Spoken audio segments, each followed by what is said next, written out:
si individ mund të jetë i vetmi që kalon pragun moral të politikës shqiptare. Është ironike se i vetmi që kalon pragun moral është Tap. Tjetër edhe thjesht mendoj se koha e tij ka marrë fund, domethënë nuk është më as alternativë rrit, se është produkti i regjimit që kemi kaluar, është produkti 97-s. Është ish presidenti simboli i korrupsionit të Shqipërisë. Kryetari i partisë. Ky mendoj se ka qenë gjithmonë i parëndësishëm edhe kur ishte kryetari i opozitës. Nuk e ka marrë dot seriozisht asnjëherë askush.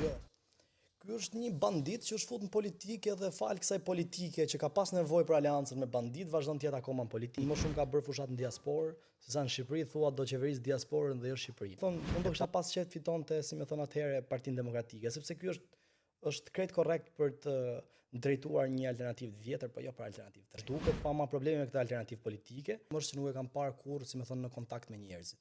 Edhe ky më duket prapë më vjen shumë keq ta them, po është parti Facebook. Te veta për mua këta udhëhiqen nga lloj dogmatizmi politik që e kanë problem ta pranoj tjetrin dhe mendimin ndryshe.